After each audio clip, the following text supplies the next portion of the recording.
É sempre um prazer imenso estar dividindo esses momentos com vocês e rogamos sinceramente que o Cristo toque a nossa fronte com a sua destra e que nós possamos falar palavras verdadeiras que venham do coração. Dias atrás, o nosso espírito amigo, nosso grande guia, irmão Afonso, ele fez uma provocação a nós outros.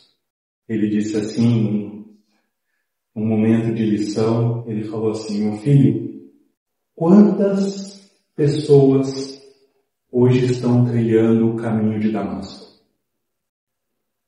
E meio na minha total ignorância, como é de praxe, é normal, ao não entender a referência, ele disse: meu filho, todos nós, em algum momento da vida, vamos fazer o caminho de Damasco. Todos nós, em algum momento da vida, vamos estar naquele caminho, trilhando aquele mesmo caminho que o apóstolo Paulo trilhou. E então me vi imbuído da ideia de aprofundar sobre isso. Entender aquele momento único da conversão de Paulo, que quem sabe é um dos momentos mais lindos do Evangelho, como um símbolo de algo maior, um símbolo de autorreflexão. E não entender todo aquele processo de Paulo, mas entender o simbolismo daquele momento. Não nos preocupando com o depois, porque a história do depois de Paulo é fantástica, mas nesse momento, já que fomos instados, somos convidados a irmão Afonso a refletir sobre isso, já que ele diz que todos nós vamos trilhar o caminho de Damasco.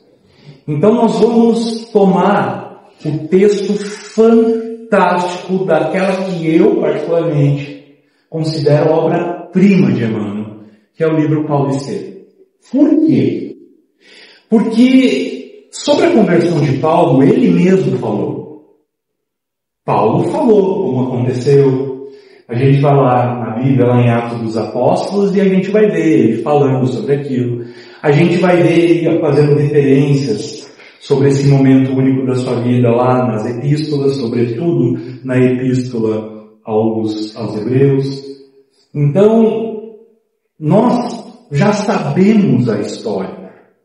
Só que Emmanuel, de forma genial, através da psicografia abençoada do Chico, ele dá para nós um outro prisma, um outro ponto de visão. Porque o Emmanuel está contando não o que estava acontecendo fora, porque fora nós já sabemos. Ele está contando o que estava acontecendo dentro de Saulo, que ainda era Saulo, não tinha se tornado Paulo. E ele vai contar para nós que naqueles dias, o moço, o jovem rabino, o jovem doutor da lei, estava irritado, angustiado, entristecido, encismado dentro de si mesmo, aprofundado em graves cogitações. De modo que naquela viagem ele estava alheio a tudo que lhe acontecia à volta. Ele reflexionava, ele praticamente não comia.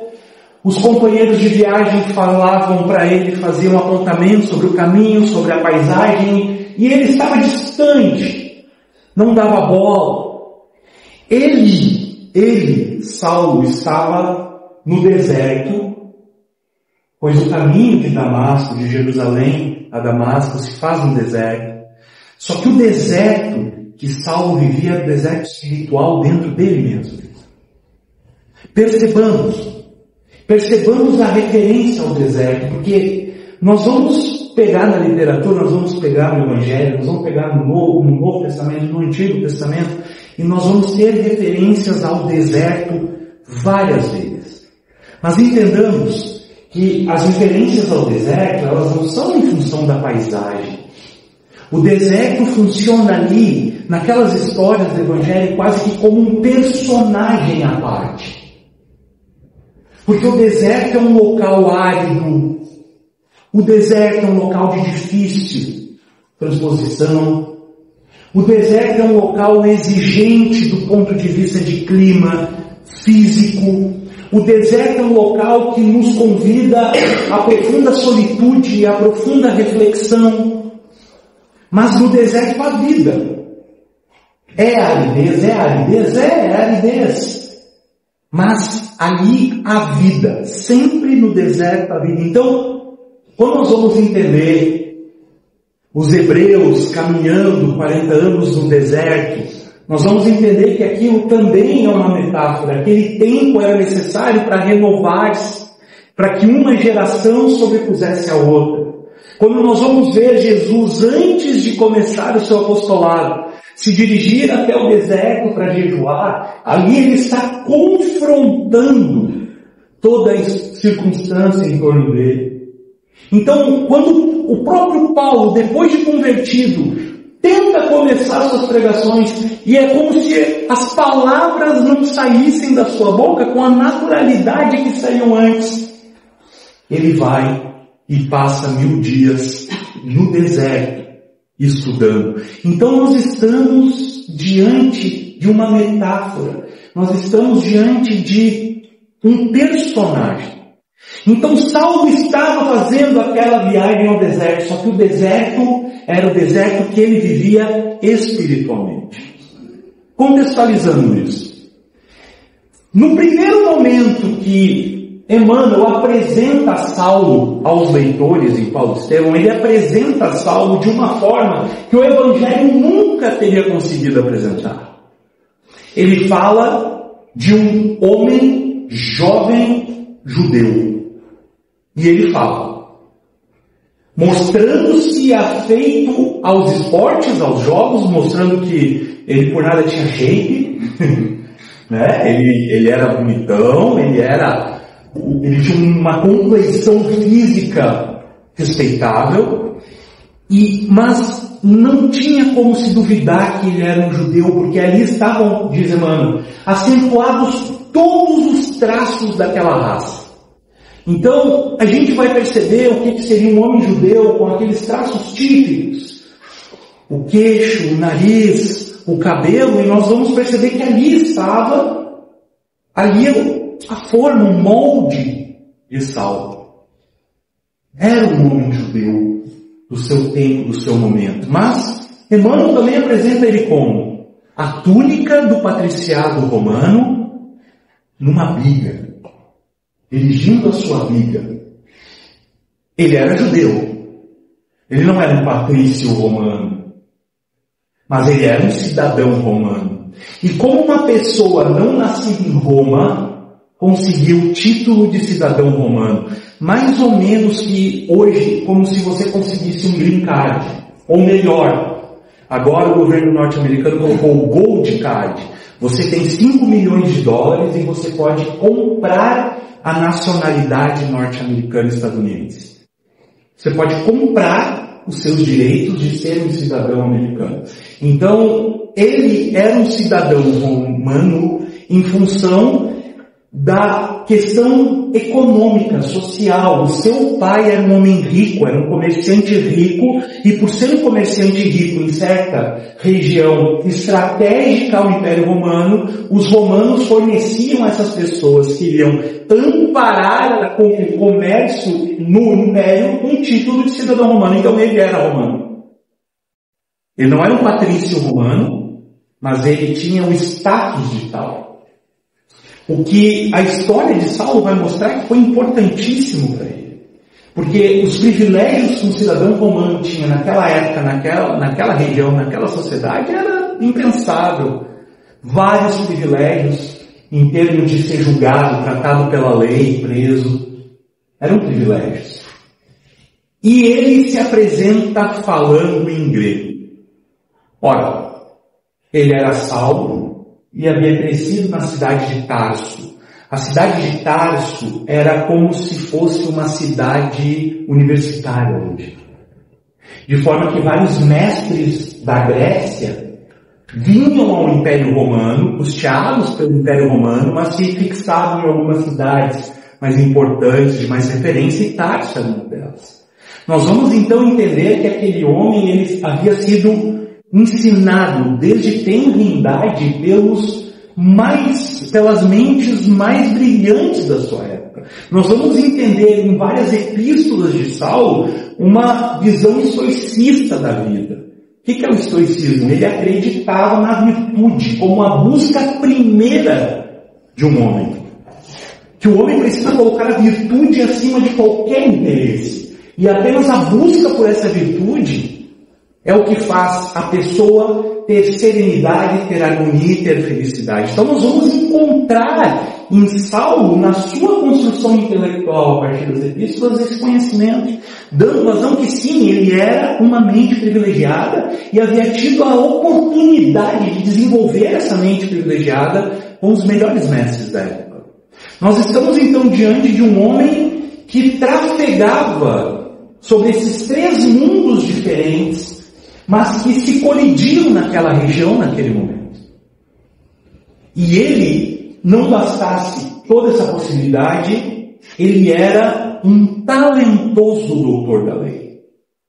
Uma pessoa que tinha facilidade em oratória, tinha uma mente para os debates fantástica, se debruçava em estudos sobre a lei mosaica. Diz Emmanuel, ele era um exemplar de esperança da sua raça. Porque nós temos que entender que os judeus se sentiam oprimidos naquela época, oprimidos pelo Império Romano. Então a eles, toda pessoa, todo jovem que surgia com as capacidades que Paulo surgia, logo era ungido sobre uma proposição maior. E ele era um jovem doutor da lei, ele estava no sinédrio, então ele tinha status.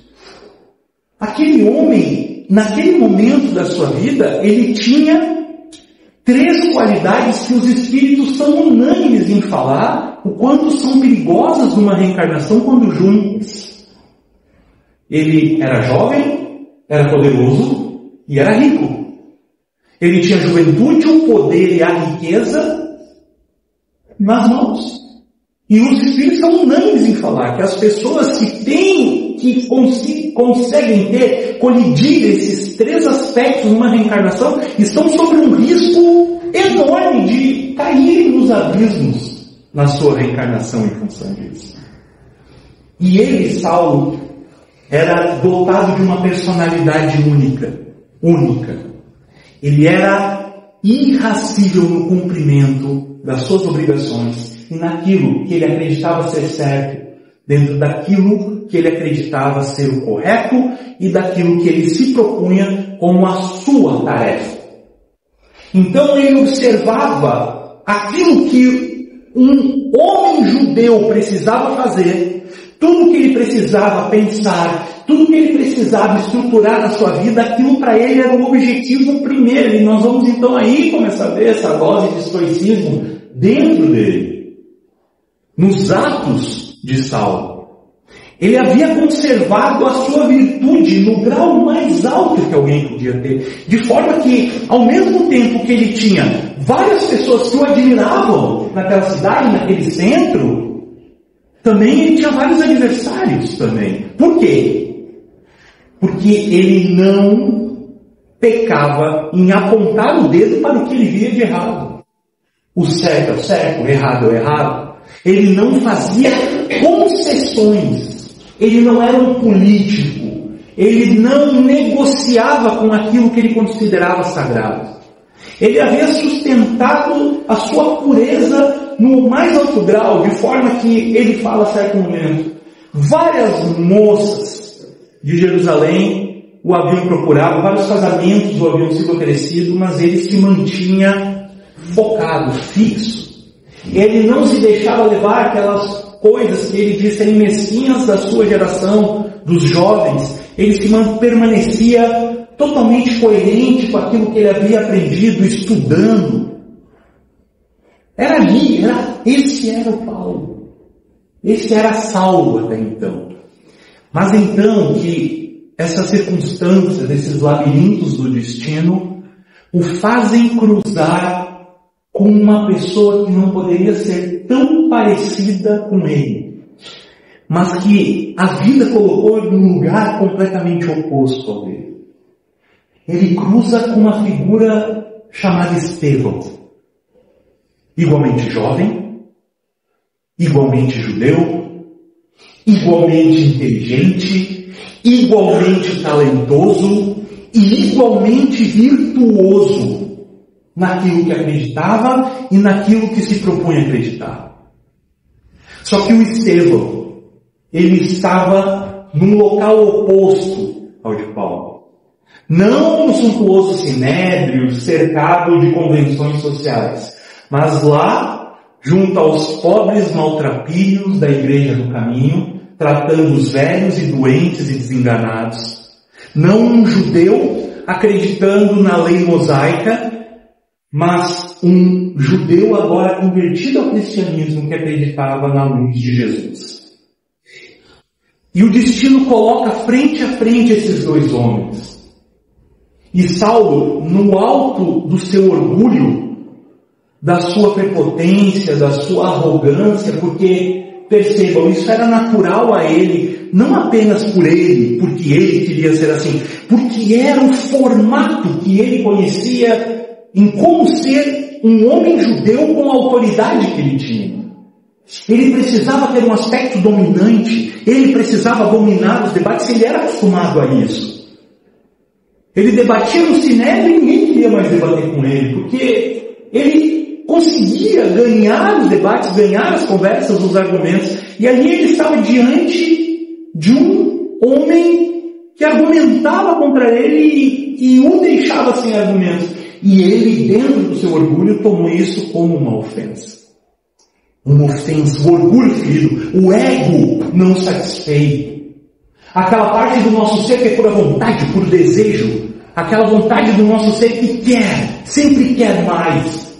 Ali havia sido atingido e ele não entendia o porquê. Ele não sossega enquanto não coloca aquele jovem Estevão numa pena de morte. É o grande inquisidor daquele momento. E assim o faz. Mas olha só como o destino, e é muito interessante, porque Emmanuel, no prefácio do livro, ele vai dizer: muitos vão achar que estamos criando fantasias. Mas essa história, eu não quero convencer ninguém, mas essa história que eu conto é o que tratamos no plano espiritual. O grande amor da vida de Saulo era a irmã de Estevão, que haviam se separado pelas circunstâncias da vida. Ela julgava aquele irmão perdido e já diziam para ela que estava morto, mas ela, no dia da morte do irmão, enxerga ele ali à sua frente. Mas tal qual a surpresa de Saulo, ele olhava aquele cristão, via um feiticeiro, um mentiroso, ou alguém que ele cogitava ser uma ameaça àquilo que ele, Saulo, acreditava. E não entendia como aquele rapaz não tinha medo da morte. Como para aquele rapaz ele aceitava tudo que o adivinha com aquela nobreza de espírito, aquele entendimento, mas o que mais incomodava Saulo era a paz que aquele rapaz tinha. A paz que ele emanava no olhar, a tranquilidade. E ele, Estevão, lá já lapidado, começa a enxergar coisas que Saulo não enxergava. E ele diz, nesse momento, o mestre o contempla entristecido. E fala para Jesus: Estevão, moribundo, morrendo, com as portas da vida a lhe descortinar. E ele diz assim: mestre, não o julgues. Se ele é assim para defender a Moisés, imagina quando ele te conhecer. Aquelas palavras ficam em Saulo, porque ele é tomado por uma circunstância que ele não conseguia lidar. No momento que vê a sua noiva, aquela que ele havia cogitado e reservado todas as suas esperanças na constituição de um lar como ele julgava certo, como a raça julgava certo, como a sua religião julgava certo, aquela moça estava lá, era irmã do criminoso aos olhos de Saulo. Ele não consegue lidar com aquilo. O seu espírito orgulhoso, o seu espírito arrogante não consegue lidar com um golpe desses que a vida havia cometido. Se afasta de Abigail, da sua prometida, se afasta. E não consegue continuar de forma tranquila, porque é como se aquela morte de Estevão, e aquilo que ele falava, e aquilo que ele emanou no momento de expirar, haviam tocado ele de tal forma que ele não conseguia mais se sentir tranquilo com aquilo. O tempo passa, e ele continua entendendo que aqueles cristãos eram feiticeiros, eram mentirosos, eram pessoas que ele precisava eliminar para defender Moisés, para defender aquilo que ele acreditava, aquilo que ele havia aprendido. Mas a vida vai colocando ele diante de pessoas e de circunstâncias, como se em cada local que ele olhasse estivesse Jesus lá. De modo que ele, particularmente, Saulo, já começava a nutrir um ranço. E esse ranço logo virou ódio pessoal. Ele transforma aquilo como uma cruzada pessoal dele, em eliminar naquela circunstância aqueles feiticeiros, como ele dizia, mentirosos. Mas, lá pelas tantas, a tristeza o vai tomando.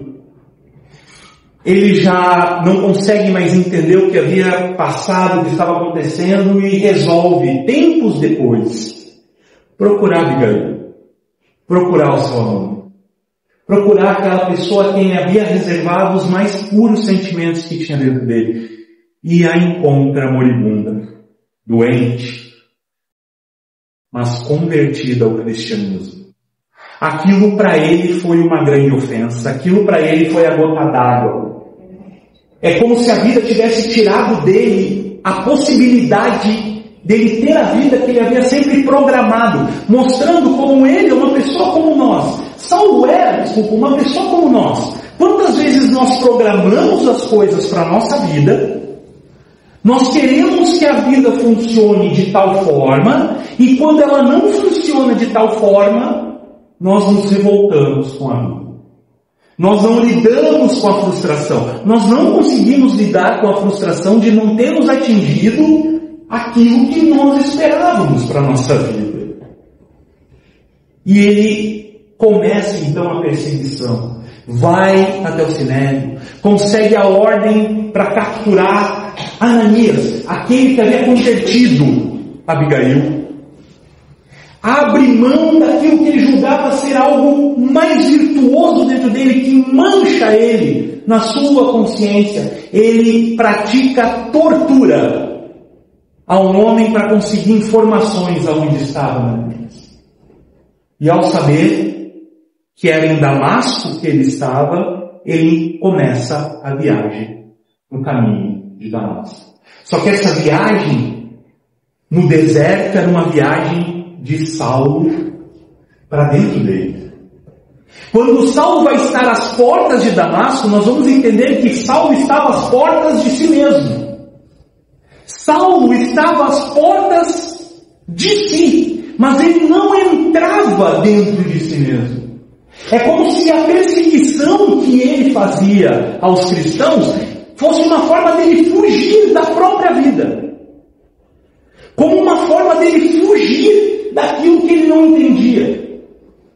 Aquele deserto que ele atravessava era um deserto espiritual. Era um momento da sua vida que ele questionava a tudo. Que ele questionava as suas escolhas. Questionava as suas crenças. Questionava aquilo que ele havia trazido dentro de si até então. E é por isso que o irmão Afonso diz: todos nós, em algum momento, meu filho, vamos estar assim. A vida vai nos levar em algum momento, em algum lugar, em alguma circunstância, vai nos colocar diante de pessoas, diante de circunstâncias, diante de caminhos que nós vamos ter que nos questionar. Afinal de contas, o que eu fiz até agora? Aonde eu errei? Aonde eu acertei? Será que o que eu acreditava era certo? Será que eu não quis me enganar? Será que eu não comecei a fugir de mim mesmo, me preocupando com coisas, com assuntos periféricos da minha evolução, periféricos ao que me importa fazer? Era assim que Saulo estava. E é então que o simbolismo daquele momento começa a ficar mais palpável. Saulo vê uma luz que ele considera mais forte que o sol. Uma luz que o cega. Uma luz que não o deixa mais ver. E daí nós vamos tentar fazer um exercício aqui, buscando até uma questão de psicoterapia, uma questão de psicologia. Jung, Carl Gustav Jung falava que todos nós temos um lado sombra dentro de nós. E que nós precisamos trazer esse lado sombra à luz. Nós precisamos dar luz, ter conhecimento daquele lado sombra, aquele lado ruim que nós temos dentro de nós, porque a partir disso nós vamos conseguir ter felicidade, ter racionalidade, ter tranquilidade. É a partir disso, de vir a luz até a nossa sombra. Então esse sol que faz Saulo se cegar, essa luz intensa, nós vamos começar a entender. Até certo momento, então, o que acontece com ele?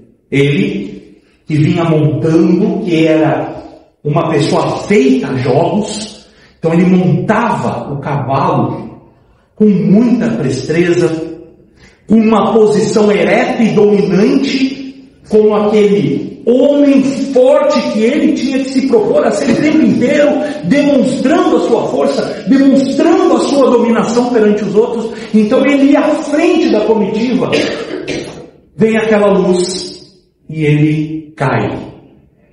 Ele cai do cavalo. Entendamos o simbolismo nisso. Entendamos o simbolismo.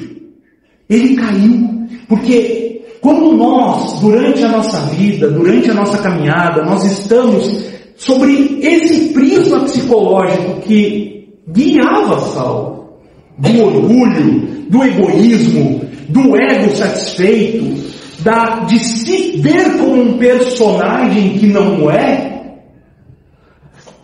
nós caímos. A vida nos derruba.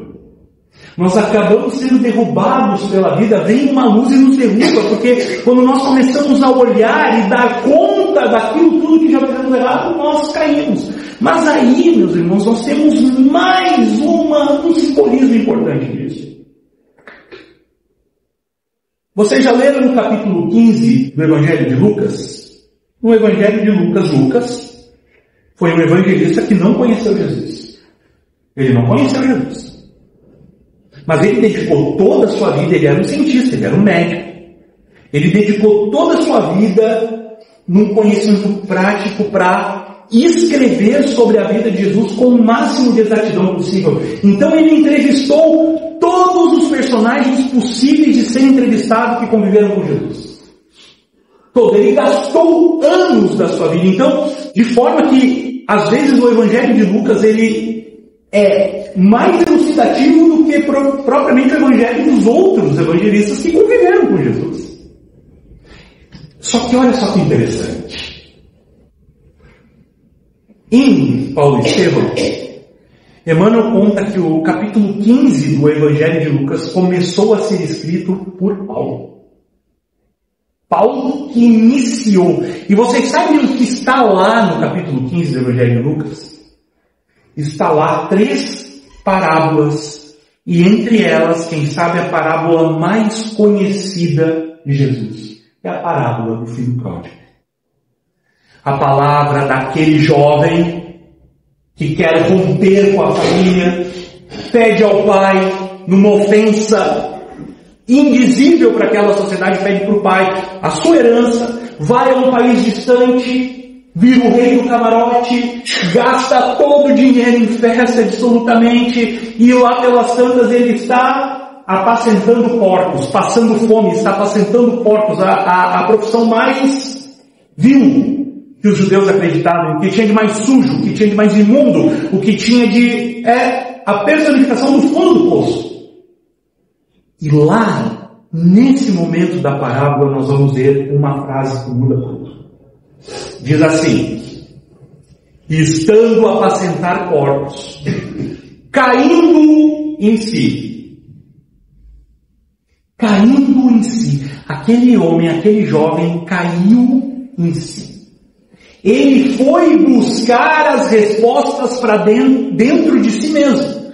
Ele foi para dentro de si, sem culpar o pai, sem culpar o irmão, sem buscar, porque eu estou assim por causa disso, eu estou assim por causa daquilo, eu estou assim. Não. Ele caiu em si. Ele autoanalisou-se.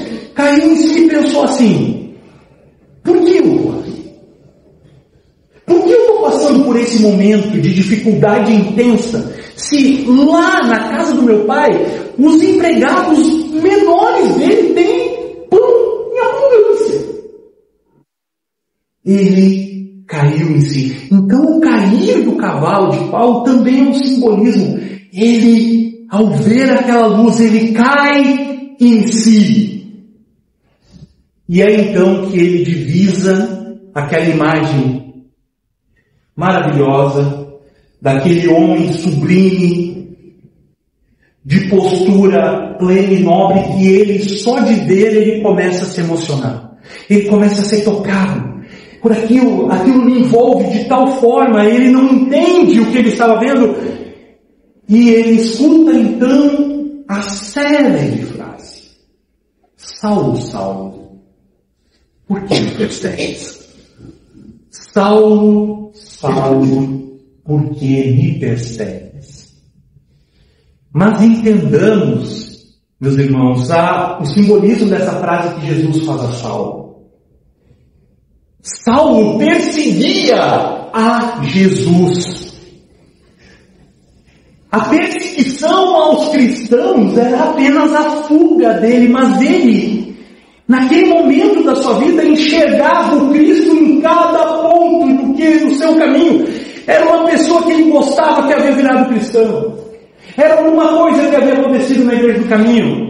O seu caminho lhe cruzava com Pedro, lhe colocava diante de Tiago, lhe colocava diante de pessoas que o convidavam a repetir, e ele ficava tomado de raiva por aquilo. E ele então havia pensado: eu vou acabar com os cristãos, eu vou acabar com Jesus, mas o Cristo olha para ele e diz assim: tu estás me perseguindo, mas não me perseguindo para acabar comigo. Tu estás me perseguindo ansiosamente porque tu me queres, porque tu me busca, porque tu precisa de mim. Porque Saulo começa a entender naquele caminho do deserto: poxa vida, eu fiz tudo o que a lei dizia. Eu cumpri todas as atribuições a mim. Eu segui a lei de Moisés, a lei que me apresentaram com exatidão, e eu não tenho paz. Eu não tenho felicidade. E aí a gente precisa entender, meus irmãos, Saulo havia condicionado a sua felicidade a aspectos materiais da vida.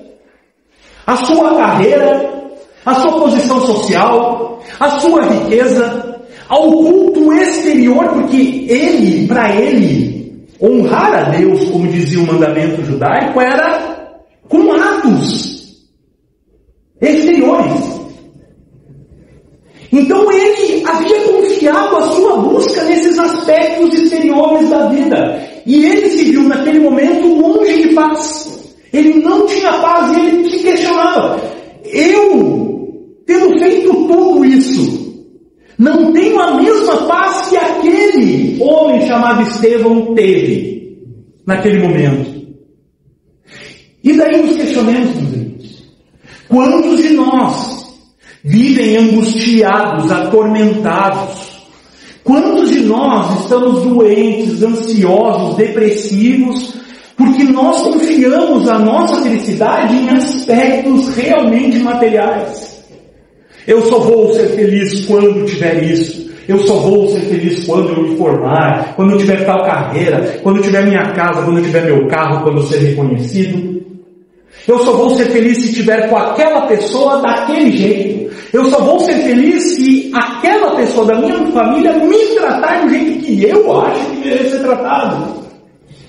Quantas e quantas vezes nós buscamos a nossa felicidade nisso, em aspectos materiais da vida. E Saulo havia feito isso, e naquele momento, então, ele percebeu que, buscando a sua paz, ele estava perseguindo a Jesus. Então Jesus, Saulo, de joelho, diz Emmanuel, quem o visse, como os seus amigos, os seus companheiros de viagem o viam, julgaria estar ferido de morte, como se ele estivesse ferido e estivesse morrendo, de tal forma que ele agonizava e ele chorava. E aí é mais um símbolo. O homem velho precisa morrer para nascer um homem novo. Aquele homem, aquela pessoa que nós éramos antes de conhecer Jesus, ela precisa morrer. Ela precisa ir para que uma pessoa nova surja dentro de nós. É mais um simbolismo fantástico dessa história. E é então que de joelhos, genuflexo, chorando copiosamente, ele olha para aquela figura e pergunta, questiona: quem vós sois, Senhor? Quem vós sois? E recebe a resposta: eu sou Jesus, aquele que tu persegues. E nesse momento, Saulo, naquele instante, naquele inteirinho, naquele segundo, ele percebe que ele estava errado. A primeira coisa que toma a mente dele contra Emmanuel, diz assim: Estevão estava certo. Eu estava errado. Aqueles maltrapilhos do caminho estavam certos. Eu estava errado. E aí vem mais um simbolismo, mais uma lição. Quantas vezes nós, durante a nossa vida, diante das circunstâncias que a vida nos convida a refletir, reflexionar, a mudar as nossas percepções e nossas percepções, nós teimamos em não entender o nosso equívoco. Quantas vezes? Quantas vezes a vida está mostrando para nós que a gente está errado e a gente não quer ver o nosso erro? Quantas vezes a vida tem que mostrar: você está procurando errado, você está fazendo errado, a sua busca está equivocada, mas nós teimamos em achar que não, eu estou certo, é o mundo todo que está errado. Saulo não fez isso. Ele, naquela hora, ele se convence, ele percebe que a sua busca estava equivocada. Mas aí dentro dele, sabe o que vem? Sabe o que acontece dentro dele? Ele se lembra de tudo que ele fez errado. Assim como ele se lembra de primeiro momento que Estevão estava certo, ele se lembra que ele julgou e assassinou Estevão. Ele se lembra de todos aqueles que ele perseguiu, todos aqueles que ele humilhou, do jovem que ele havia torturado dias antes para conseguir informação, do desprezo que ele havia tido com Abigail, mesmo que ela não tivesse feito nada para ele. Ele naquele momento começa a ser tomado por uma culpa, e essa culpa dentro dele começa a fazer ele chorar mais ainda. Então sabe o que Jesus fala para ele? Jesus toca no seu ombro e diz assim: não recalcitres contra os aguilhões. O que eram os aguilhões, meus irmãos? Aquelas masmorras eram as correntes que prendiam os presos na parede para ele não fugir. Isso eram os aguilhões, as correntes. E recalcitar é você se debater, você querer se soltar. Jesus vê que aquela culpa que aquele homem sentia por todos os equívocos que havia tomado, nada mais era do que ele se debatendo naquilo que o prendia ao homem velho que ele ainda era, aos seus equívocos. E ele diz então: não te revolta com o que tu fez de errado. Não recalcitres contra os aguilhões. Aceita a prova. Aceita esse momento difícil. Não te revolta com tudo que aconteceu. E não te revolta com o que aconteceu, mas sobretudo, não te culpes. Entenda o teu erro, mas não se jogue na culpa. Entenda os teus equívocos, mas não te acredite uma pessoa totalmente, digamos assim, fadada, destinada à dor eterna. Não te recalcitres contra os argumentos. Saulo então se sente aliviado, mas ainda emocionado, chorando. E é então que chega ao fim o caminho de Damasco. Quando aquele homem pergunta tacitamente a Jesus: Senhor, o que queres que eu faça? Senhor, o que queres que eu faça? Ele se coloca nas mãos do Cristo de forma plena e restrita, sem medo de nada. Ele aceita aquilo que estava lhe acontecendo. Ele não questiona, ele não perde um segundo da sua vida questionando a experiência que havia tido. Ele aceita o chamado. Ele se coloca como um servo, porque logo depois, quando ele volta desse transe mediúnico, quando ele volta disso, está lá os seus empregados, diante dele, preocupados. E ele diz assim: eu só peço que me levem, eu estou certo. Só peço que me levem a Damasco. E aí então, tenham vocês o seu destino, pois o escravo agora sou eu. Aquele homem falou isso para aqueles outros. O escravo agora sou eu. E ele vai falar isso várias vezes em várias epístolas. Não sou mais eu que vivo. É Jesus que vive por mim. É Jesus que vive em mim. Ele entendeu que para dar conta da sua mudança que ele precisava deixar Jesus viver. Ele não podia mais querer tomar conta da sua vida. Ele tinha que apenas aceitar o que estava no seu destino. Buscar, trabalhar, operar, enfrentar o que tivesse que enfrentar. Mas ele aceitou Jesus de todo o seu coração.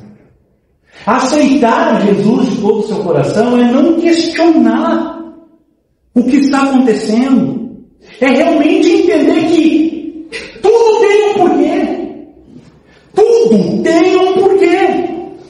E não é porque agora, nesse momento, eu não consigo entender o porquê. Não significa que não haja um motivo. E mesmo que agora a vida esteja difícil, a vida esteja complicada, mesmo que agora as coisas estejam desafiadoras, mesmo que agora seja um problema de saúde, agora seja um problema na família, seja um parente difícil, seja um problema de drogadição, seja uma depressão de alguém que nós amamos, seja uma crise financeira que seja. Mas em um motivo, há uma razão. E a razão é o caminho que nós temos que trilhar. E quem sabe no momento que nós chegarmos e dissermos: Senhor, o que queres que eu faça? As coisas vão começar a melhorar. Veja bem, eu não estou dizendo que elas vão ficar mais fáceis. Geralmente não fica mesmo. Geralmente a situação fica mais desafiadora, porque antes, sabe o que a gente fazia antes de conhecer Jesus? A gente fugia do que doía. Quando algo doía em nós fugíamos, buscando outra coisa em outro local, de outro jeito. Nós fugíamos para outras pessoas, nós fugíamos da nossa casa, nós fugíamos de nós mesmos, com substâncias, com remédios, com hobbies estapafúrdios, nós fugíamos, porque a nossa vida era doída e nós fugíamos, então a gente não sofria. Mas agora, com Jesus, aceitando a Ele, colocando nossos problemas na mão dele, as coisas começam a melhorar. Mas não significa que elas vão ficar mais fáceis. Sabe o que vai acontecer? Geralmente elas não vão ficar mais fáceis, só que sabe o que? Elas vão ficar mais leves. Sabe por que elas vão ficar mais leves? Porque a qualquer momento, nós podemos parar, silenciar aquele pensamento de dor, e em silêncio, dentro de nós mesmos, no nosso coração, nós vamos escutar uma voz que diz assim: vinde a mim, todos vós que estáis aflitos e sobrecarregados, que eu vos aliviarei. Tomai sobre vós o meu jugo e aprendei comigo, que sou brando e humilde de coração, e achareis repouso para vossas almas. Porque suave é o meu jugo e leve é o meu fardo. É Jesus nos chamando a seguir. É Jesus esperando que nós falemos para Ele: Senhor, o que queres que eu faça? É Jesus nos convidando a buscar uma jornada nova, porque naquele momento que nós fizermos isso, o caminho de Damasco terminou para a gente. E aí nós adentramos as portas de Damasco, que é a metáfora para adentrarmos adentro de nós mesmos e reconstruirmos-nos por dentro e não por fora. Deu tempo? Quase. Eu passei por pouquinho hoje. Meus irmãos, peguemos as nossas dores, as nossas angústias, os nossos problemas, as nossas preocupações e sobretudo os nossos medos. Peguemos e coloquemos nas mãos de Jesus. Coloquemos nas suas mãos amorosas e aguardemos. O melhor sempre vem. Geralmente não é aquilo que a gente quer, mas sempre é exatamente aquilo que a gente precisa. Que tenhamos uma semana abençoada de reflexão. Que assim seja.